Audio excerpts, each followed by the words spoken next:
এটা মুশরিক। তারা এক আল্লাহ মানত, তারা যে আল্লাহ মানত না তা না, কিন্তু তারা আল্লাহও মানত। আর তারা চিন্তা করতো একজন আল্লাহ চতুর্দিকে ট্যাকেল দিব কেমনে, এর লিগে আরো কিছু 360টা আরো দেইরা আল্লাহ মানত। সাইড আল্লাহ সাব কন্ট্রাক্টরের মতো আর কি আমরা। হ্যাঁ, সাইড আল্লাহ মানত 360 জন। এক আল্লাহ মানার পরে 360 জন সাব আল্লাহ, সাব আল্লাহ, এই যে মানে 500 আল্লাহ মানে কাজের যোগান দেওয়ার জন্য আরো 360 জন তারা মানত। এই জন্য তারা মুশরিক। তারা কি কথা না, তারা কি তাহলে 1 নম্বরে হলো মুমিন। যারা ঈমান এনেছে তাদেরকে কয় মুমিন।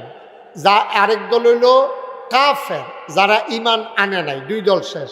3 নম্বরে হইল মুনাফিক, যারা মুখে মুখে কয় ঈমান আনছে, আসলে তারা ঈমান আনছে না। 4 নম্বর হইল মুশরিক, যারা আল্লাহর সাথে অংশ দেয়, শিরক দেয়। তারা এক আল্লাহ বিশ্বাসী না, এক আল্লাহ তো আছে, আরও কিছু আল্লাহ লাগবে। এখন এই 360 দেবদেবীর সামনে নিয়ে তারা পূজা দিত কারা? ব্রাহ্মণ, পুরোহিত, ওই ধর্মীয় গুরু যারা, নেতা যারা। যেমন মনে করেন বর্তমান জমানায় যেমন আছে ইমাম সাহেব, ফির সাহেব, আলেম ওলামা, তারার কাছে আইয়া সেটা দোয়া চাই মানছে। তো সেই সময় দোয়া চাইতো না, তারা ডাইরেক্ট আইয়া কইতো যে হুজুর আমার ফুত হইছে, একটা পূজা দেওয়ান লাগবো, আপনি একটা পূজার ব্যবস্থা করেন। তো তারা তো পুরোহিত, ধর্মীয় গুরু, ব্রাহ্মণ, তো তারা কইতো যে পূজা দিবেন। কয় হ কি এর পূজা? কয় এটা ছেলে হয়েছে। কয় ছেলে না মেয়ে? কয় ছেলে হয়েছে। কয় আর ছেলের পূজাটা একটু খরচ বেশি পড়বো। কয় কী রহ?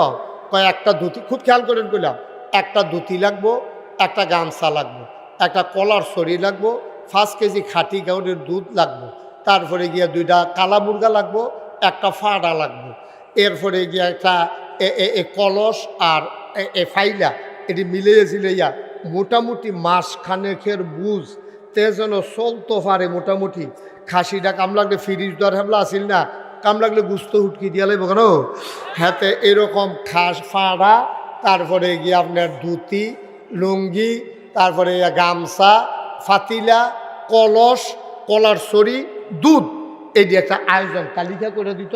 এইটি লই আইয়েন পূজা দেওয়ান লাগবো। এখন নবীজি আইয়া যখন কইছে লা ইলাহা ইল্লাল্লাহ, কথা কই যেন লা ইলাহা ইল্লাল্লাহ মুহাম্মাদুর রাসূলুল্লাহ। এখন এটার অর্থ তো সৌদি আরবের তারা বুঝে, আমরা না বুঝছি না।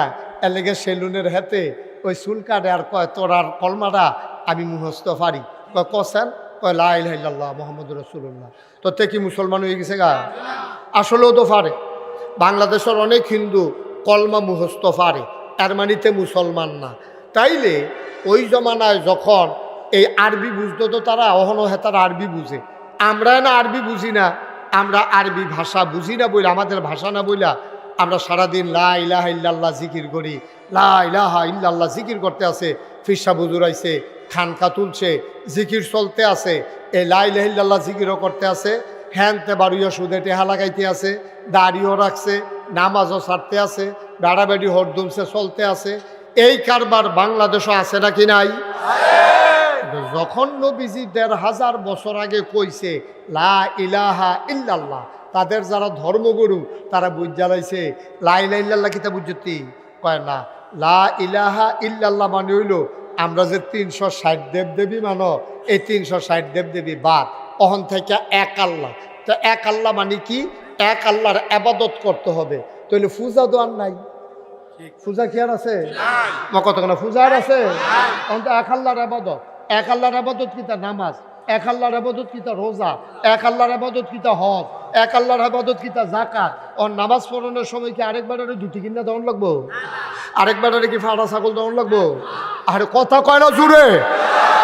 আমি নামাজ পড়া এর লেগে কি আমি রুহুল আমিন ভাইয়ের একটা লুঙ্গি কিনা দেওয়ান লাগবো? রুহুল আমিন ভাই যদি কয় যে ভাই আপনি যে নামাজ পড়বেন আমার লুঙ্গি না দিলে কইলাম আমি আল্লাহর কাছে কইতাম না আপনার নামাজের কথা, তো আমি আপনি কইবেন কিতে? আমার আল্লাহর লোক আমি কথা কয়াম, তো হেতান্ডি যখন দেখছে যে নবীজি ডাইরেক্ট আল্লাহর লাইন দিয়ে দিছে, যার যার আবাদত তে করবো, ব্রাহ্মণ আর লাগতো না, ছাগল আর লাগতো না, দুতি আর লাগতো না, ফাড়া আর লাগতো না, কলস আর লাগতো না, এরপরে ফাইলে আর লাগতো না, দুধ আর লাগতো না। এটা যখন বুঝ জ্বালাইছে তখনকার ধর্মগুরু যারা তারা চিল্লান দিয়া কয়, আরে বাবারে সর্বনাশ, এই ধর্ম কায়েম হইলে দুনিয়ার ভিতরে গজব হইয়া যাবো গা। দুনিয়াত গজব হইতো না, তোমার কামাইত গজব হইয়া যাবে।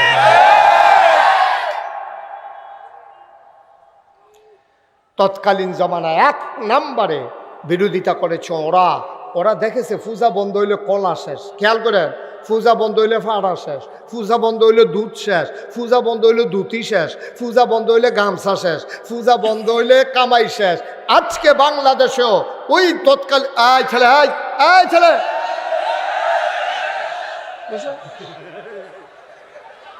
বসো মা, তাড়াতাড়ি বইবে নাতে।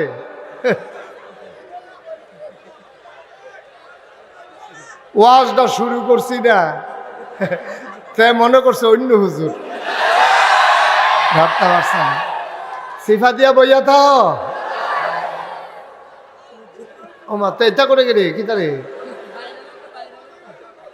চুপ করে বসে থাকো, বেয়াদবি করছো, আবার আবার এটা হাসাহাসি করো। আমিন কর। এখন এখন তৎকালীন আমলে তাহলে 1 নম্বরে ও যারা ধর্মের পূজারী তারারও খুশি না হওয়ার কথা। এই কথা কাটা খুশি হওয়ার কথা না বেজার হওয়ার কথা? যে ধর্মের একজন মহাপ্রচারক আইছে, একজন বিশ্বনবী আইছে, তারা আরো খুশি হওয়ার কথা। খুশি না হইয়া তারা আরো বিরোধিতা করে। কে রে বিরোধিতা করে? কয় দেখছে যে ইসলাম কায়েম হইলে তাদের পূজা বন্ধ। পূজা বন্ধ মানে কামাই বন্ধ। আজকেও বাংলাদেশে ইসলামী আন্দোলনের কথা যখন বলা হয়, ইসলামকে যখন কায়েমের কথা বলা হয়, একদল পীর নামক ভণ্ড, একদল মাজার পূজারী, ওরাও মনে করে যদি এক আল্লাহর দিন কায়েম হয়ে যায়, পূজা থাকবে না, পীরের দরবারে হাদিয়া তোহফা থাকবে না, অগিন্নি বেটার টেহা খাওয়া বন্ধ হয়ে যাবে, তখন তারা ইসলামের বিরোধিতা করে। ঠিক কিনা বলো?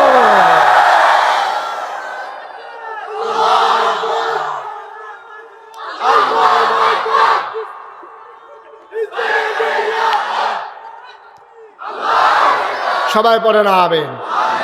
তাহলে ওই জমানায়ও ইসলামের বিরুদ্ধে লোক ছিল, ধর্ম প্রচারক।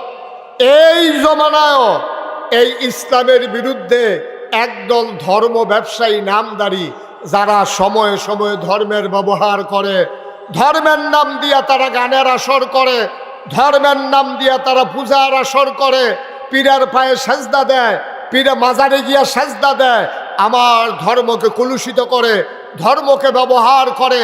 যারা কামাই রোজগারের বন্দোবস্ত করে, তারা প্রকৃত দিন প্রচার প্রসারে তারা বাধা। বিরক্তকর মানুষ, সবাই মন দিয়ে শুনো। এরকম করতেছো কেন তোমরা? কয় দল লোক কথা বলা বিরোধিতা করছে? কয় দল? তাহলে এক দল গেল ধর্মের নামে যারা পূজারী মুশরিক, যারা শিরিক করেছে। দেখেন এই ব্যাপারে কোরআন শরীফে কত সুন্দর মজার কথা। একজন লোক ছিল, তার নাম লোকমান। মানে জমহুর ওলামায়ে কেরামের মতে তিনি নবী ছিলেন না, তিনি আল্লাহর ওলি ছিলেন।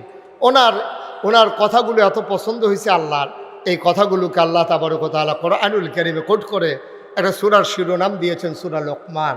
এই সূরার ভিতরে আল্লাহ তাবারক ওয়া তাআলা তার মনের কথাগুলো এখানে তুলে ধরেছেন। উনি একদিন ওনার সন্তানকে ডেকে বলতেছেন, ইয়া বুনাইয়া লা তুশরিক বিল্লাহ ইন্নাশ শিরকা লাযুলমুন আযীম।